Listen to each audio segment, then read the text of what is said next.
कल 4 प्रकार के कर्म की कथा सुन रहे थे। नित्य, नैमित्तिक, काम्य और निषेध। निषेध कर्म अर्थात जो काम करने के लिए शास्त्र मना किया, निषेध। ऐसा कार्य कभी भगवान के भक्त से होता नहीं है।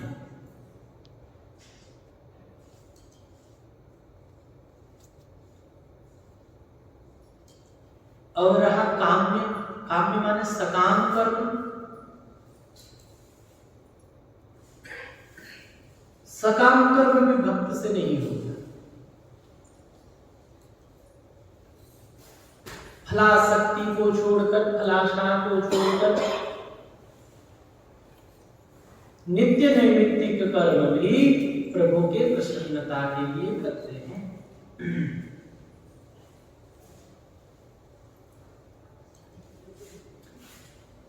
आज देवर्षि नारद जी कह रहे हैं, भवतु निश्चय दार्ढ्यार ऊर्ध्व शास्त्र रक्षण,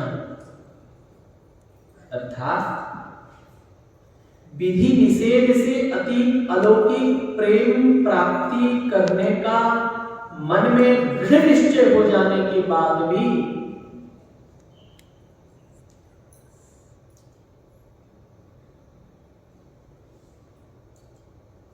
प्रेम कैसा है? विधि निषेध से भी अति ऊपर की बात है प्रेम।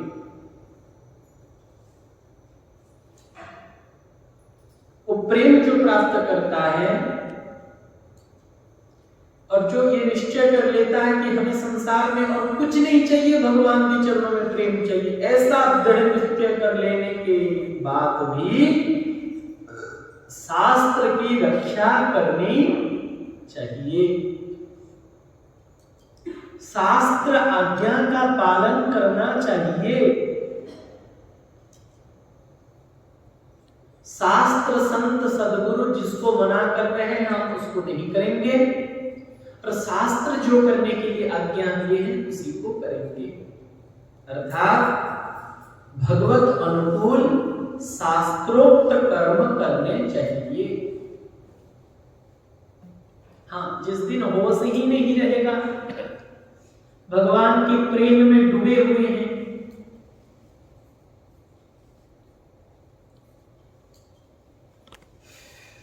अनन्य रसिक गुरुपति श्री स्वामी हरिदास जी महाराज नित्य लीला में प्रविष्ट हुए।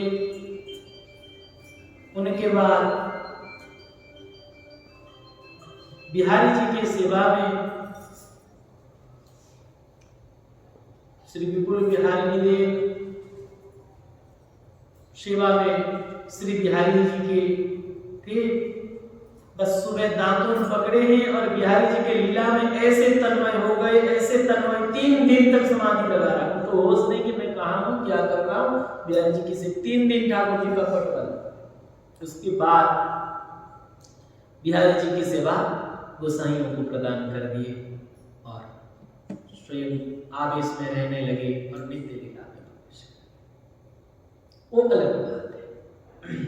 जब प्रेम में व्यक्ति डूब जाएगा, उसको पता नहीं क्या हो रहा है क्या नहीं हो रहा है, तब फिर कोई दुख। जब तक हमारा होश आवास है तब तक हमें भगवत अनुकूल शास्त्रोक्त कर्म ही करना चाहिए। समझ में आ रहा? हमें कैसा कर्म करना चाहिए? ये शास्त्र जो काम करने के लिए हम लोगों को आज्ञा दिए हैं, और वो भी भगवत अनुकूल। भगवत अनुकूल, अनुकूल माने जिसमें भगवान की प्रसन्नता हो, बस ऐसा कर्म। नहीं तो बहुत सारे कर्म भी शास्त्र में हैं, सब कर्म नहीं, भगवत अनुकूल।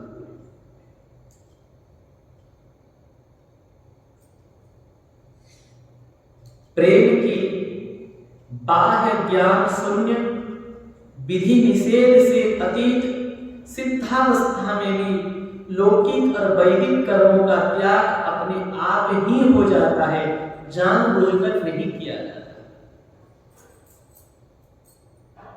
जैसे सुबह उठने के बाद हमको सोच करके स्नान करना चाहिए, स्नान करना चाहिए। अगर बोले हम भगवान के प्रेम में स्नान की क्या जरूरत है, शुद्धि अशुद्धि की क्या जरूरत है? नहीं। जिस दिन आपको होश ही नहीं रहेगा कि मैं नहाया हूं कि बिना नहाया हुआ हूं, कोई ज्ञान नहीं रहेगा, भगवत प्रेम में इतना डूब जाएंगे, लीला चिंतन में इतना होश ही नहीं रहेगा, तब फिर कोई दोष नहीं। जानबूझकर ऐसे शास्त्रोक्त कर्मों को त्यागने से फिर क्या होगा, आगे देवर्षि नारद जी कहेंगे, आप लोग सुना। इसीलिए जब तक प्रेम की वैसी सब कुछ भुला देने वाली स्थिति प्राप्त न हो जाए, तब तक प्रेम के नाम पर शास्त्र विहित कर्मों का त्याग कभी नहीं करना चाहिए। अरे क्या है भगवान के प्रेम में सब कुछ, नहाने धोने में क्या है, तिलक लगाने में क्या है, ये सब कर्मों में क्या नहीं। प्रेम में डूब न जाओ, देह विस्मरण की स्थिति न आ जाए, तब तक शास्त्र विहित कर्मों का त्याग नहीं करना चाहिए।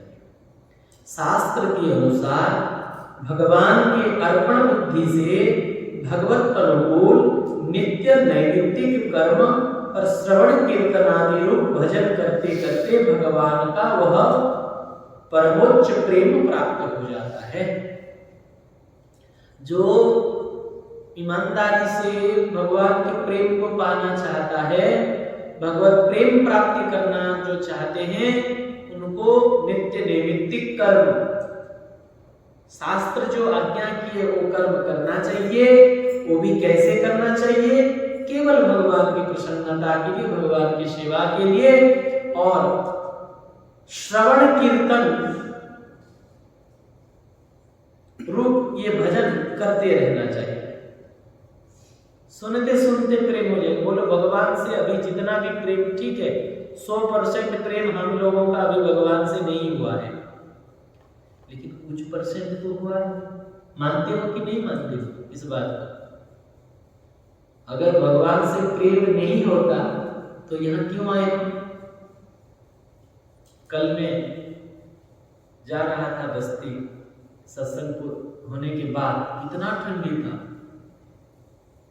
बहुत ठंडी, बहुत भयंकर। माताएं सब चल के जा रही थी पैदल, कितना ठंडी, मेरी बाप रे। ठीक है 100% भगवान में प्रेम नहीं हुआ है अभी तक, लेकिन कुछ तो हुआ है। हुआ है कि नहीं हुआ है? नहीं होता तो आप दुकान छोड़कर नहीं आते, आप अपने घर अपने काम धाम छोड़कर नहीं आते। कुछ हुआ।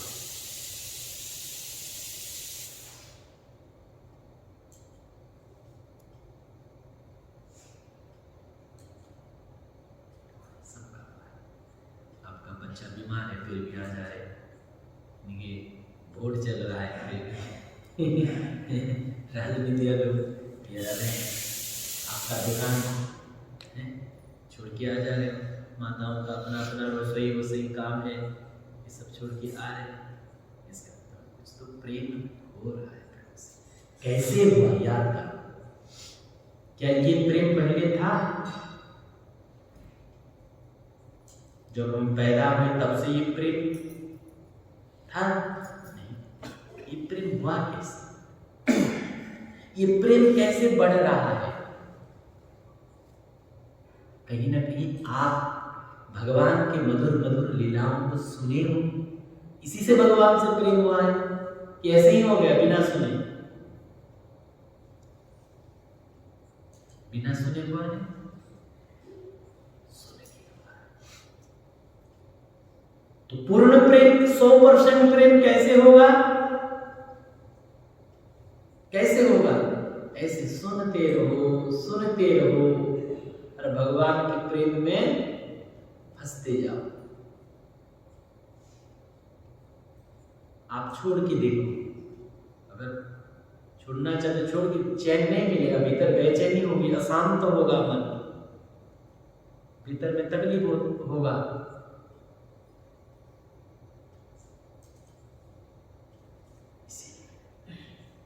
श्रवण और जो सुने ऐसे भगवान के मधुर मंगलमय नामों का कीर्तन, यही करते करते भगवान के चरणों में प्रेम हो जाएगा।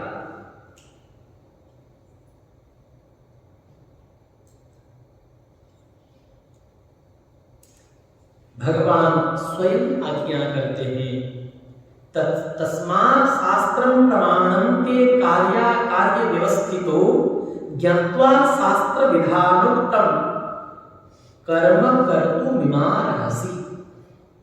अतः तुम्हारे लिए क्या करना चाहिए, क्या नहीं करना चाहिए, इसकी व्यवस्था में शास्त्र ही प्रमाण है। हम अपने मन से नहीं कर सकते, मनमानी करने वाला का पतन हो जाता है। मनमानी नहीं किया जा सकता। शास्त्र क्या है? भगवान के वाणी है। गीता जी क्या है? भगवान के मुख निःसृत वाणी है। इसीलिए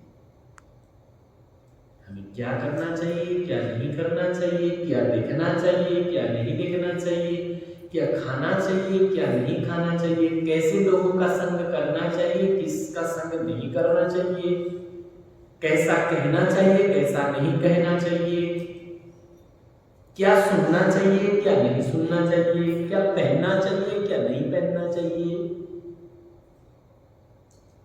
कैसे पता चलेगा क्या पाप है, क्या पुण्य है? ये हमें कैसे पता चलेगा?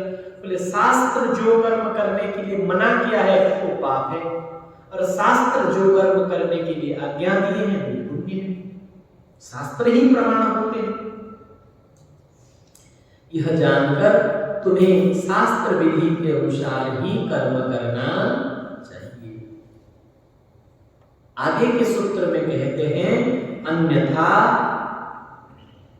पातित्या संकया, अगर तुम अपनी मनमानी करोगे तो क्या होगा, नहीं तो फिर गिर जाने की संभावना है, पतन हो जाने की संभावना है, भगवत भजन भक्ति प्रेम मार्ग से च्युत हो जाने की संभावना है। बड़े बड़े ज्ञानी बड़े बड़े तपस्वी को देखा गया है, पतन होते हुए। जो मनुष्य जानबूझकर शास्त्रों की आज्ञा का पालन न करके शास्त्र के प्रतिकूल और अमर्यादित कार्य करता है और उसे प्रेम के नाम देकर दोषमुक्त होना चाहता है, वह अवश्य ही गिर जाता है। अरे हम तो प्रेम मार्ग में चलने वाले हैं, हम तो प्रेमी हैं, हमें क्या जरूरत है व्रत करने की, हमें क्या जरूरत है तप करने की, हमें क्या जरूरत है नहाने धोने की। अगर प्रेम के नाम पर ऐसे शास्त्र विहित कर्मों का त्याग करता है तो ऐसे लोगों को गिरते हुए देखा गया। भगवान ने स्वयं कहा है, यह शास्त्र विधि मुत्सृज्य वर्तते कामकारतः न स सिद्धिम वाप्नोति न सुखम न पराम गतिम। जो मनुष्य शास्त्र की विधि को छोड़कर मनमाना स्वेच्छाचार करता है वह न तो सिद्धि को पाता है न परम गति को पाता है, न उसे सुख की प्राप्ति होती है। जानबूझकर शास्त्र विहित कर्मों का त्याग करना प्रेम मार्ग का आदर्श नहीं है, मोह है, उच्छृंखलता है, स्वेच्छाचार है। ऐसा करने वाला परिणाम में आसुरी योनि, नरक और दुखों को प्राप्त है।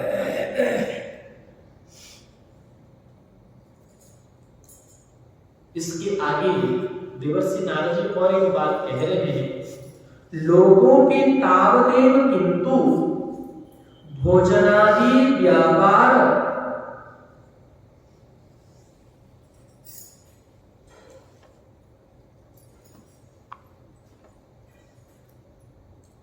स्व शरीर धारणा विधि, अर्थात लौकिक कर्म को भी तब तक बाह्य ज्ञान रहने तक विधि पूर्वक करना चाहिए जब तक हम बाह्य ज्ञान है तब तक लौकिक कर्मों को भी करना चाहिए। कोई बड़े आए, गुरुजन आए, उनको प्रणाम करना चाहिए। प्रेम में डूबा है, बस होश नहीं है, तब तो कोई आए प्रणाम करे न करे कोई बात नहीं, लेकिन होश है, ये ज्ञान है कि ये हमारे गुरुजन हैं, तब तक कोई बड़े आए तो प्रणाम करो, छोटे आए तो मुस्कुराकर उनको स्नेह युक्त प्यासा आए तो पानी पिलाओ, भूखा आए तो भोजन कराओ, करना चाहिए। लौकिक कर्म भी करना चाहिए प्रभु प्रसन्नता के लिए।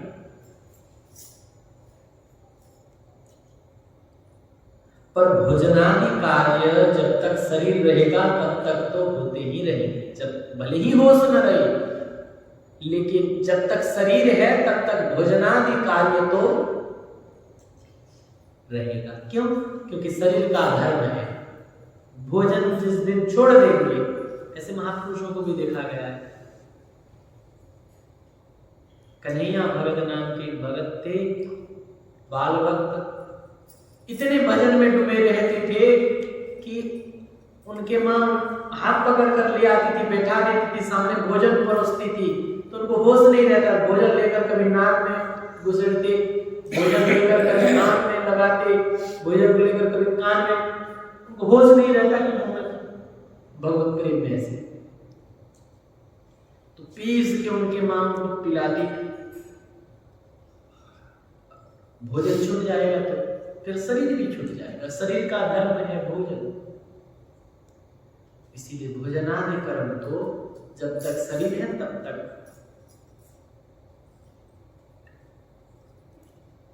वैदिक कर्मों के साथ ही लौकिक जीविका, गृहस्थ पालन आदि के कार्यों की सावधानी के साथ भगवत अनुकूल विधि के अनुसार करते रहना चाहिए। अवश्य ही एक ऐसी स्थिति होती है जिसमें वैदिक लौकिक कार्य अनायास ही छूट जाते हैं, परंतु उस स्थिति के प्राप्त होने तक दोनों प्रकार के कर्म विधिवत अवश्य करना चाहिए। फिर तो आप ही छूट जाएंगे, परंतु आहारादि कर्म उस अवस्था में भी रहेंगे। कारण वे शरीर के लिए आवश्यक है, जिस दिन भोजन छूट जाएगा शरीर भी छूट जाएगा। यद्यपि प्रेम के नशे में चूर भक्त आहारादि के लिए न तो कोई इच्छा करते हैं न चेष्टा करते हैं, परंतु आहारादि प्राप्त होने पर अभ्यास बस अनायास में उसके द्वारा आहार कर लिया जाता है।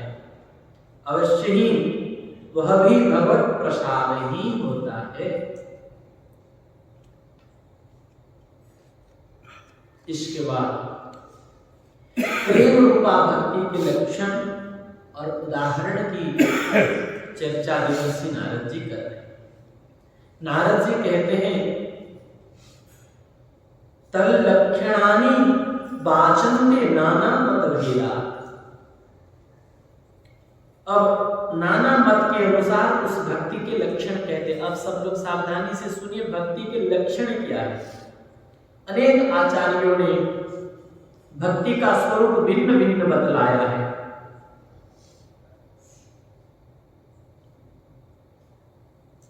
पहले उनका वर्णन कर फिर देवर्षि नारद जी अपना मत कहना चाहते हैं।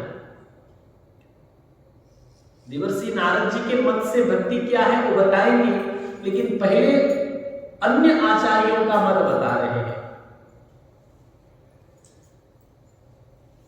पूजा विश्वनुराग इति पाराशर्य। पराशर नंदन व्यास जी के मत के अनुसार भगवान की पूजा आदि में अनुराग हो जाना भक्ति है। व्यास जी क्या कह रहे हैं? भक्ति क्या है? व्यास जी के मत के अनुसार भगवान के पूजा में अनुराग हो जाना। बसंत पंचमी आ रहे, ठाकुर जी को क्या पहनाएंगे? पीला वस्त्र पहनाएंगे।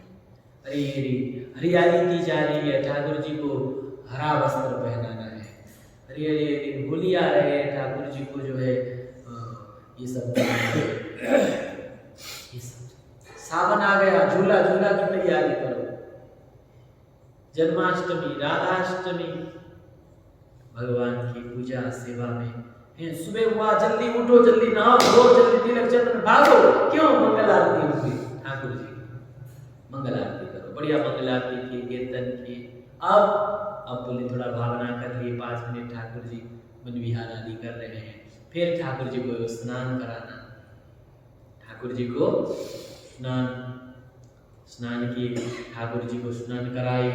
बढ़िया सुंदर है, ठंडी दिन है ना, तो गुनगुना जल से अपने गुनगुना जल समझ रहे हो ना, कुसुम पानी में, हाँ, अपने ठाकुर जी को सुबह नहलाओ।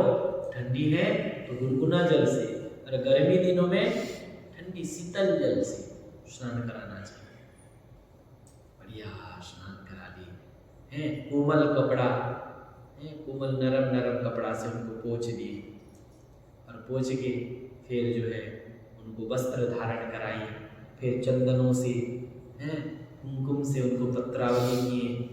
फिर उनको माला, मुकुट, मोरपंख, जो भी जैसा आपने ठाकुर जी को श्रृंगार करते हैं वैसे श्रृंगार कर लिए। ठंडी दिन है तो बहुत फूल नहीं, ठाकुर जी के श्रीअंग को स्पर्श रखो पास में, भले रहो।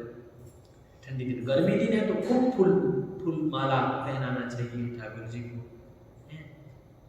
पुष्प आदि तुलसी दल आदि से कम से कम 8 मंजरी युगल है तो 8 8 16 मंजरी ठाकुर जी के लिए 8 मंजरी कम से कम ठाकुर जी को अर्पण नित्य करना चाहिए। ठाकुर जी को तुलसी से अर्चन किए, गुरु मंत्र से, गुरु मंत्र नहीं मिला है तो नाम से ठाकुर जी को तुलसी मंजरी से अर्चन किए करो। फिर उसके बाद अपने सामर्थ्य के अनुसार जो भी जैसा भोग है ऐसा भोग लगाओ ठाकुर जी को। ठंडी है थोड़ा खुरमा हो, हलवा हो बारिश का मौसम है तो गरम गरम पकौड़ी अच्छा लगता है। बारिश के मौसम में गरम गरम पकौड़ी लगा जो अपने ठाकुर जी को सुंदर भोग लगा।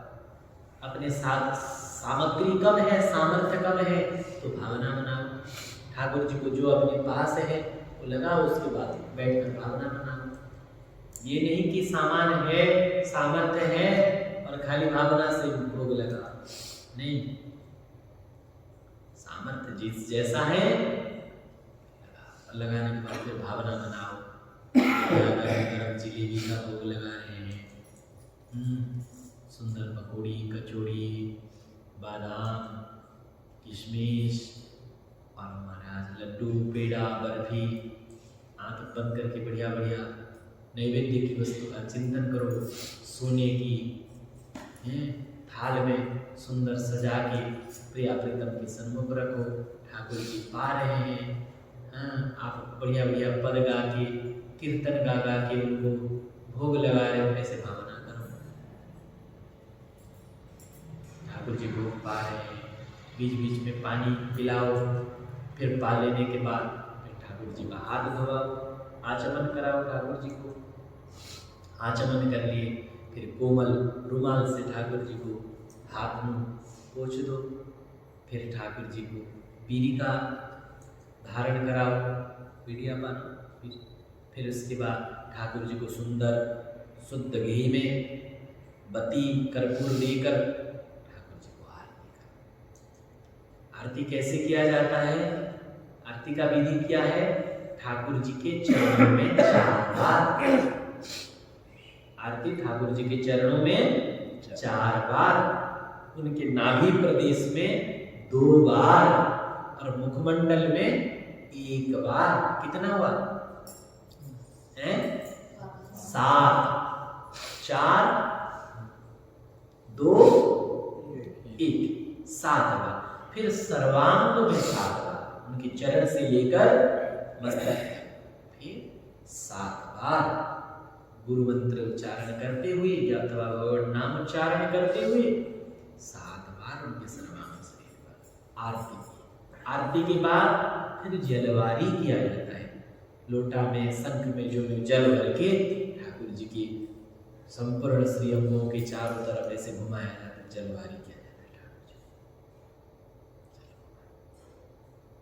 जलवारी की, फिर ठाकुर जी को स्तुति करो, वंदना करो, जैसे जानते हो, जो भी जानते हो, पद से, श्लोक से स्तुति करो। स्तुति किया जाता है और स्तुति करने के बाद फिर ठाकुर जी को पुष्पांजलि अर्पण, पुष्पांजलि कर दी। और फिर अब बोले ठाकुर जी के सामने थोड़ी देर कीर्तन करके नृत्य कर लो, नृत्य दिखाओ ठाकुर जी को, नाच के दिखाओ, कीर्तन सुनाओ। और फिर ठाकुर जी के 4 बार प्रदक्षिणा करना चाहिए। ठाकुर जी की कितनी बार प्रदक्षिणा? 4 बार प्रदक्षिणा करें। इसी प्रकार से ठाकुर जी का पूजन करना चाहिए। और पूजा में अनुराग हो जाना भक्ति है। पूजा में अनुराग हो जाना भक्ति है। अपने तन मन धन को भगवान की पूजन सामग्री समझना। ये शरीर क्या है? भगवान के पूजन की एक सामग्री है, पात्र है, ऐसा समझना चाहिए। मन भी भगवान के पूजन की एक सामग्री, क्योंकि बिना मन के सेवा नहीं हो सकती। सेवा करना चाहिए भगवान की, जिसको जो सेवा मिला है। ये नहीं कि मंदिर में जो सेवा कर रहे हैं उनका सेवा बड़ा है और हम बाहर सेवा कर रहे हैं तो हमारा सेवा छोटा है, ऐसा कहीं वर्णन नहीं आया। सेवा तो सेवा है, कोई भी सेवा को छोटा या बड़ा समझना पाप है।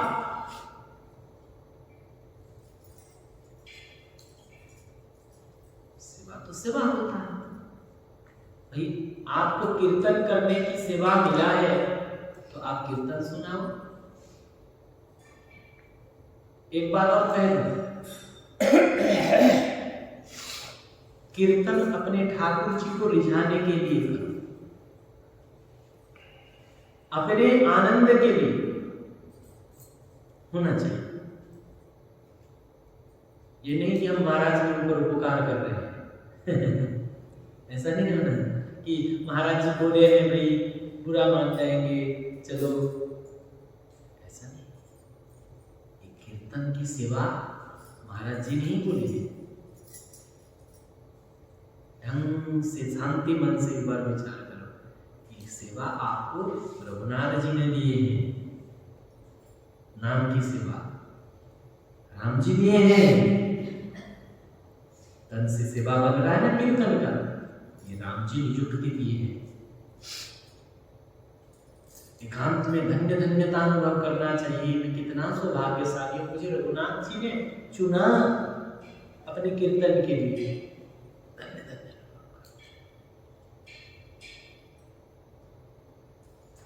ये सेवा किसी को बाहर बाग बगीचा साफ सफाई स्वच्छ निर्मल करने के लिए ठाकुर जी ने सेवा दी है। हम तो आप लोगों को जानते नहीं, हमारा जन्म कहाँ हुआ था, हम कहाँ थे, कहाँ आए, हमारे साथ बताओ आपका क्या संपर्क है जो हम सेवा बता रहे। हम तो आपको जानते नहीं थे, आपके घर तो बुलाने गए नहीं थे कि बुलाने गए थे घर कभी? आपके घर तो जाके बुलाने हम गए नहीं थे, हम आपको जानते नहीं है, कभी आपके घर गए नहीं है, हम कैसे बुलाए? तो कौन बुलाए? राम जी, प्रभु ने आपको यहाँ बुलाया, सेवा दी है। ईमानदारी से सेवा करना चाहिए, तन से सेवा बने, तन से सेवा करना चाहिए।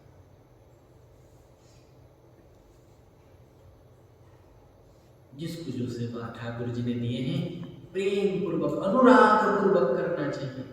मैं अपने पुजारियों को भी कह रहा था, ठाकुर जी के सिंहासन को ऐसे सजाओ जैसे शादी में आपका बेटा, क्या कहते हैं आजकल लोग होता है ना, रिसेप्शन मंडप होता है। आप आपके बेटा में आपको मंडप को कैसा देखना चाहते हैं? आपके ठाकुर जी के मंडप को, सिंहासन को रोज ऐसा सजाओ।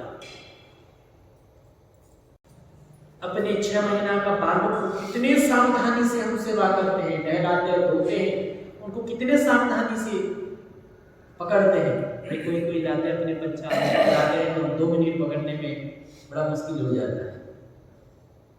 आज ही कोई अपने बच्चे लेकर आया था, पकड़ाया, कितने साफ संभाल से करते हैं, उनके सिर भी थोड़ा सा ऐसे न हो जाए, ऐसे अपने ठाकुर को संभाल के, अपने गोपाल को ऐसे संभाल के, बड़ी सावधानी के साथ।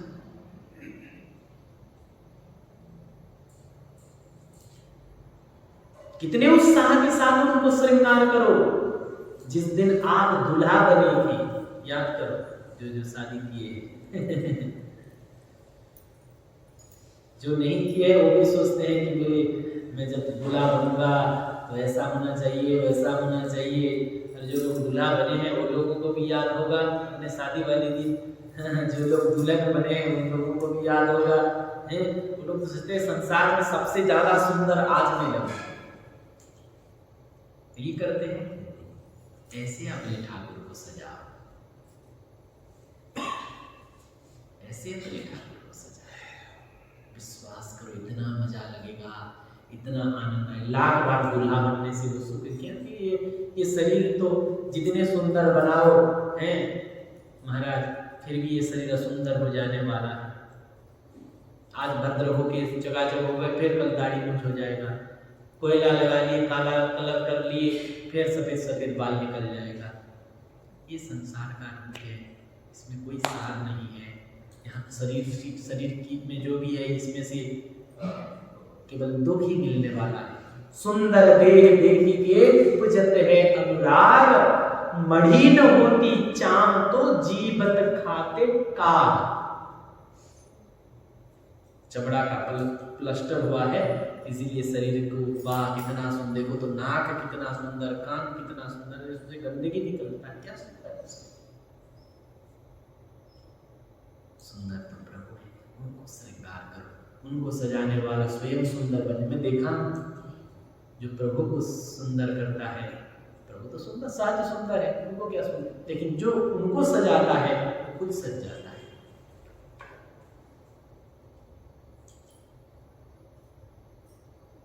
जो प्रभु के कथा का प्रचार करता है उसका प्रचार हो जाता है। प्रभु की कथा का क्या प्रचार करेंगे? अब बताओ, अगर हम ये अहंकार करें, आप हम लोग आपस में बैठे कोई कथा प्रवचन तो नहीं चल रहा, आपस में चर्चा कर रहे, अगर हम ये सोचे कि हमने इतने जगह पर भगवान के नाम का प्रचार किया, अरे बिलपड़ा में तो कोई नहीं जपते थे, हमने आके जपवाया, हमने आके इतना प्रवचन सुनाया, अमुक अमुक जगह गए, वहां बढ़िया भगवान के प्रचार किए।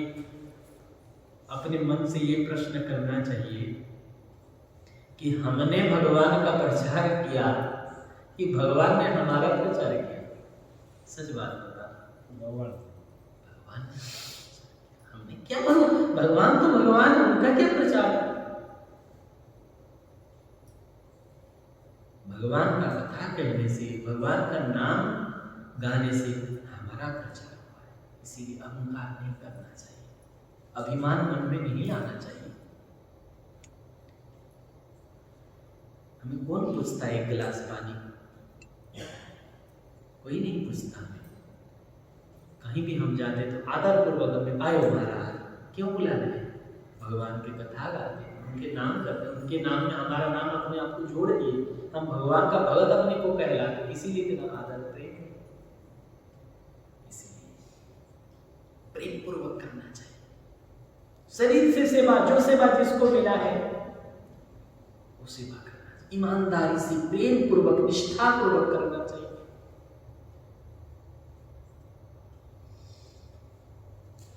आपको मंदिर साफ करने की, झाड़ू लगाने की अथवा पोछा लगाने की सेवा मिला है, तो आपके यहाँ कोई मेहमान, मान लो पहली बार आपके समधी समधन आ रहे हैं घर,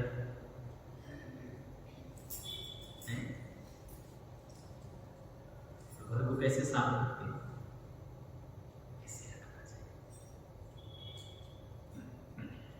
ऐसा उत्साह होना चाहिए शरीर से, तन से। ये तन को भगवान की पूजा का एक सामग्री समझना चाहिए, तन को, मन को भी, क्योंकि बिना मन के तो होगा नहीं, बिना मन के करेंगे तो गड़बड़ा जाएगा। मन भी भगवान के पूजन की एक सामग्री है,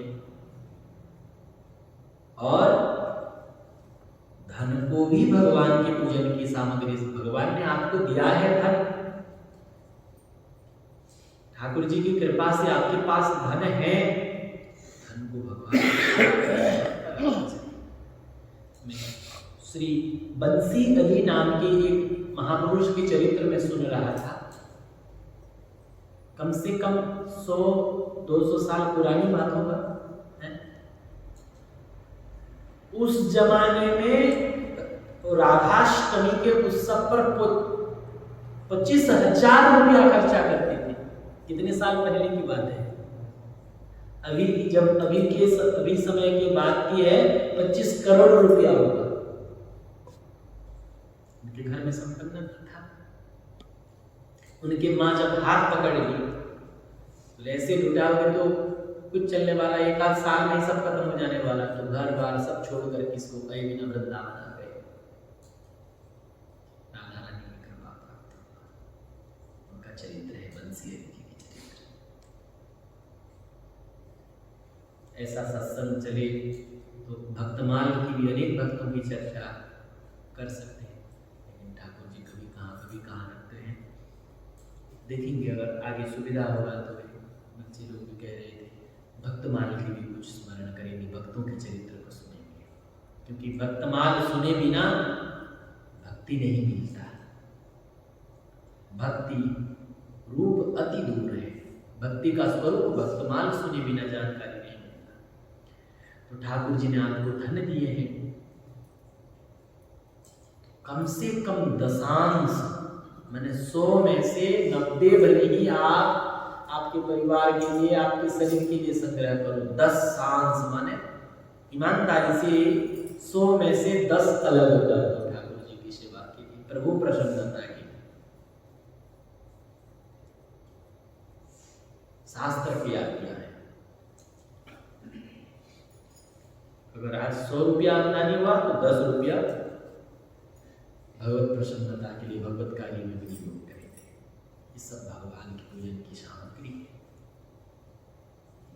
ये साधारण स्थिति के लिए कोई भजन भक्ति प्रेम मार्ग में आना चाहते इतना करना चाहिए, और जब प्रेमी बन जाता है तो पूरा पूरा लुटा देता है महाराज, सब कुछ लुटा देता है।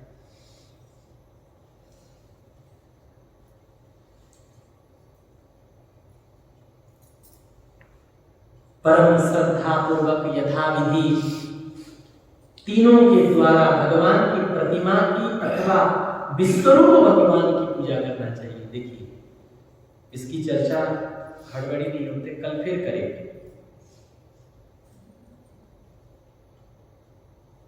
जो केवल घर में विराजमान किए हुए प्रतिमा में भगवान को देखता है और किसी से झगड़ा, किसी से द्वेष करता है, तो उसका पूजन ऐसा है, भागवत में लिखा गया है, जैसे राख में घी डालो तो बेकार है, आहुति डालने से।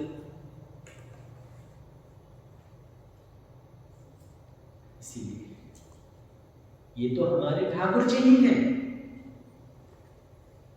ये मूर्त नहीं है, मूर्त में ही सूरत है, प्रतिमा नहीं है, खाली मूर्ति नहीं है, इनको मूर्ति नहीं मानते हम, तो हमारे ठाकुर जी।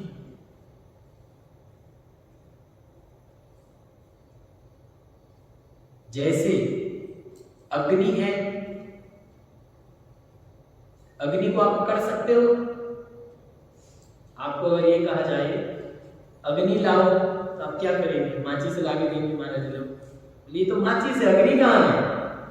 आप अंगार ला के देंगे, ये तो अंगार है। अग्नि को पकड़ सकते हो क्या? अग्नि को पकड़ने के लिए आधार चाहिए, बिना आधार के नहीं पकड़ सकते। इसी प्रकार ये भगवान अर्चावतार है, साक्षात है।